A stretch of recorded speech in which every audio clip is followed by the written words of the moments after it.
During a segment on Fox Business this week, a Donald Trump, I guess, ally, you could call him, but a political commentator and frequent Fox contributor by the name of DeRoy Murdoch actually suggested, for the second time, that Donald Trump should consider suing New York Attorney General Letitia James for race and sex discrimination.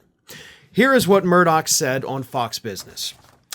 Now, and he pointed to the fact that at one point, a long time ago, Letitia James said that now that she's Attorney General, she's going to go after the too male, too pale, and too stale. So Murdoch said, quote, "Now, you could talk about stale ideas, that's fine, but too male and too pale, that constitutes basically sex and race discrimination. So I think that President Trump ought to do here is sue her based on the 1964 Civil Rights Act. Her office gets federal money for various subsidies for law enforcement activity, so federal money is flowing into her office, and if she is engaged in that kind of sexual and racial discrimination and that kind of language, I think she's wide open to exposure on the 1964 Civil Rights Act. Donald J. Trump should sue Letitia James on the basis of civil rights." Now, Mr. Murdoch had also written a piece for the American Spectator not that long ago where he made the same suggestion. He said, he immediately should file a federal complaint and demand justice under America's Keystone Civil Rights Law. To see a white male multi-billionaire sue a female attorney general to secure his civil rights would be the ultimate man bites dog story.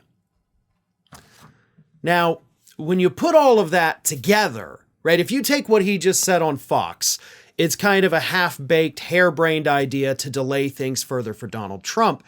But when you add in the part from the American Spectator, that's when you really start to get a little bit of, hey, this kind of feels like racism now.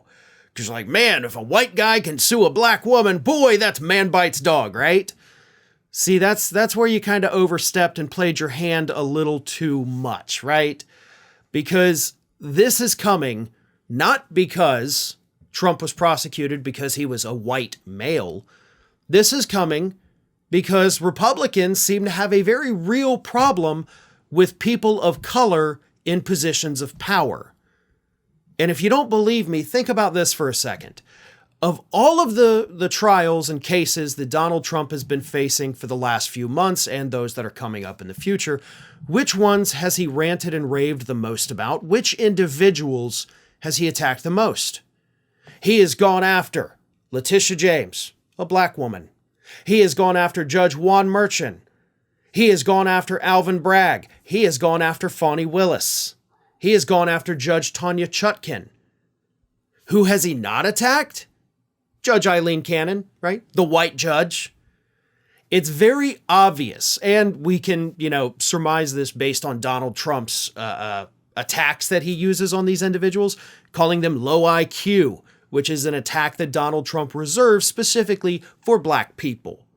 So Donald Trump has made it clear that he has a very real problem with black people or people of color trying to hold him accountable, right? Yeah, he'll go after Jack Smith. He's gone after Engoron, but not as viciously as he goes after the people of color. So I think that's where a lot of this is coming from with Murdoch's statement. He knows, and I'm not saying that he has these racist tendencies, but I think he understands that Donald Trump does. So he's like, hey, why don't you sue her for violating your civil rights? Why don't you accuse her of reverse racism against you? And yeah, that's not going to work. There is no evidence whatsoever to suggest that she only prosecuted Trump because he was a white male, not to mention the fact that they did uncover multiple crimes. So there's plenty of evidence to suggest that this is in fact an evidentiary-based prosecution, or in this case, a civil lawsuit. But this shows us that Donald Trump's allies hear his dog whistles, and whether or not they agree with them is irrelevant, but they are giving him suggestions that play right into Donald Trump's racism.